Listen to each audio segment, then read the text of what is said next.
వీళ్ళమ్మే సిరి. చూడు బాబు, మీ అమ్మ ఎక్కడున్నా సరే తీసుకొచ్చే పూచి నాది. విహారీ గారు, నా ఫుల్ ఇన్ఫ్లుయెన్స్ ఉపయోగించి ఆ సిరి గారి కోసం అంతా ఎంక్వైరీ చేసి వెతికిస్తాను. చాలా థ్యాంక్స్ సంధ్య గారు. మీరు నాకు థ్యాంక్స్ చెప్తారేంటి విహారీ గారు? అప్పట్లో ఎన్నో సందర్భాల్లో మీరు నాకు హెల్ప్ చేశారు. ఈ కేసుని పర్సనల్గా తీసుకుని నేను ఎంక్వైరీ చేయిస్తాను. నాకు ఏమైనా ఇన్ఫర్మేషన్ తెలియగానే మీకు కబుర్ చేస్తాను. Thank you. అలాగే క్రిష్, హర్ష, మనం వెళ్దాం పదండి. అలాగే సార్.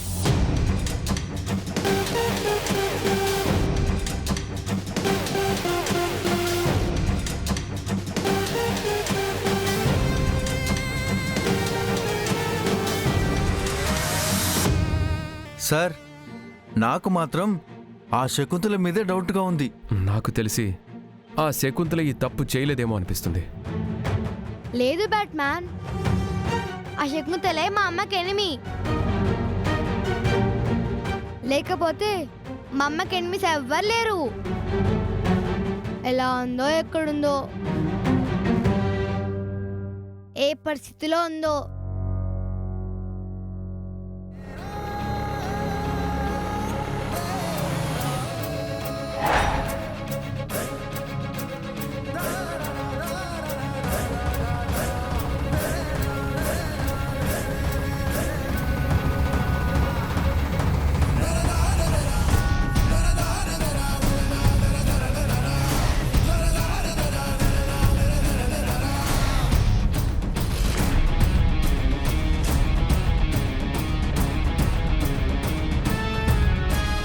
అక్క నమస్తే అక్క.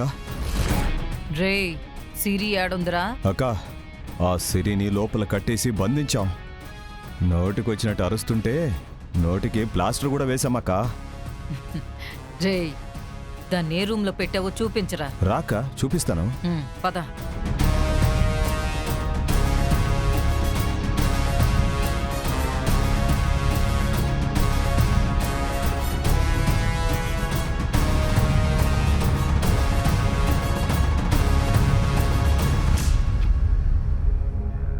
ఓసే సిరి, నన్ను చూస్తే పోలీసులు, పొలిటీషియన్స్ కూడా దండం పెట్టిపోతారు. అలాంటిది నన్ను పోలీసులకు పట్టిస్తావా? స్టేషన్కి వెళ్ళేలా చేస్తావా? ఊచలు లెక్కబెట్టే పరిస్థితి తీసుకొస్తావా?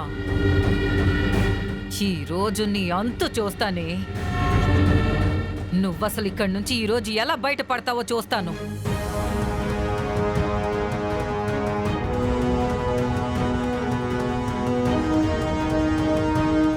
నేను తలుచుకుంటే నిన్ను 5 నిమిషాల్లో పురుగు నలిపినట్టు నలిపి చంపేయగలనే. కానీ నిన్నలా చంపను. నువ్వు నన్ను జైల్లో పెట్టిన పాపానికి నీకు, నీ వాళ్ళందరికీ నరకం చూపిస్తాను.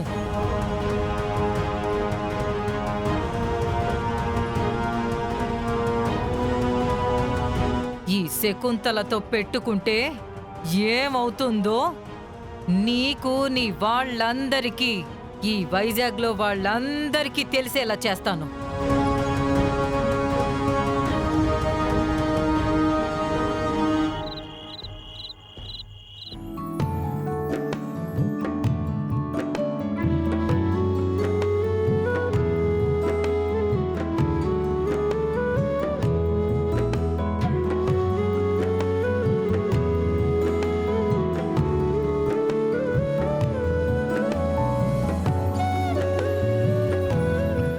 సిరి నా కోసం ఎదురు చూస్తూ ఇక్కడ పడుకుని పోయి ఉంటుంది. నేను తనని ఎంత దూరం పెట్టినా తను మాత్రం రోజు రోజుకి నా మీద ప్రేమని పెంచుకుంటూనే ఉంది.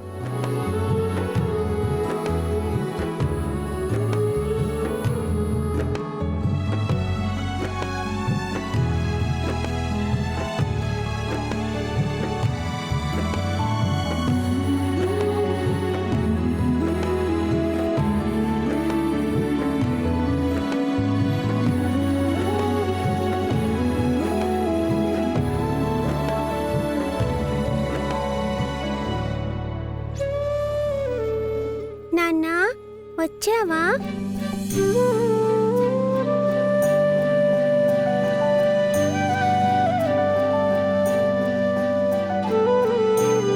రాత్రంతా మీరు రాకపోయేసరికి ఎదురు చూస్తూ ఇక్కడే పడుకుండిపోయాను నాన్న. మీకోసం చాలా కంగారు పడ్డాను.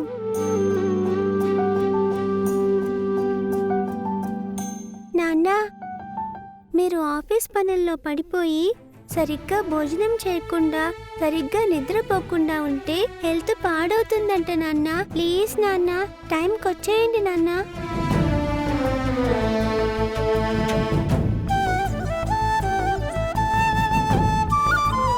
బావా ఇప్పుడే వచ్చావా? సహస్రా, నువ్వాణ్ణి ఎప్పుడొచ్చావో అని అడుగుతావు. వాడేమో నీ మీద గట్టిగా మాట్లాడి వెళ్ళిపోతాడు. నువ్వు బాధపడుతూ కూర్చుంటావు. అవసరమా ఇవన్నీ? బావ తిడతాడని బావ బాగోగులు చూసుకోకుండా ఎలా ఉంటానమ్మా? శాస్త్ర, నాకు ఆఫీస్లో 1,00,000 పనులున్నాయి. అవన్నీ నీకు చెప్పలేను. ఈ టైంలో వచ్చావేంటి, భోజనానికి రాలేదేంటి, నీ ఆరోగ్యం పాడైపోతుందని మీరు నా కోసం ఎక్కువగా ఆలోచించద్దు.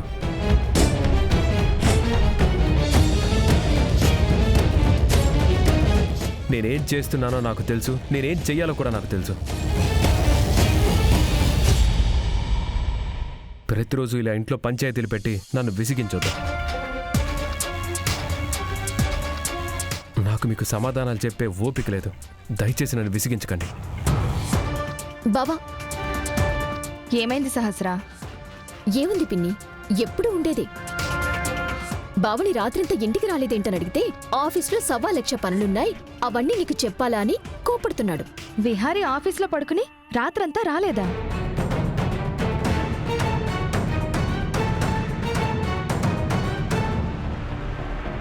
వాడు వాళ్ళ నాన్న కంపెనీని ఒక స్థాయికి తీసుకొచ్చే వరకు ఇలాగే ఉంటాడేమో. అక్క, విహారీ నిన్న పొద్దున ఆఫీస్కి వచ్చాడు. రాగానే ఆఫీస్ నుంచి బయటికి వెళ్ళిపోయాడు. ఆ తర్వాత వాడిని ఇప్పుడే చూస్తున్నాను. మీ అందరికీ ఆఫీసులో పనుందని చెప్తున్నాడు, కానీ వాడు ఎక్కడికో వెళ్తున్నాడు. వాడు ఏం చేస్తున్నాడో నాకేం అర్థం కావట్లేదక్క. పిన్ని, బావ నిన్నటి నుంచి ఆఫీస్లో లేకపోతే మరి ఎక్కడికి వెళ్తున్నట్టు? అది తెలిస్తే చెప్తాను కదా సహస్రా. సహస్రా, అంబిక, ఏదో ఆఫీస్ పనుందని చెప్పి బయటే వీడాడుతున్న డ్రామాలేంటో మనం తెలుసుకోవాలి.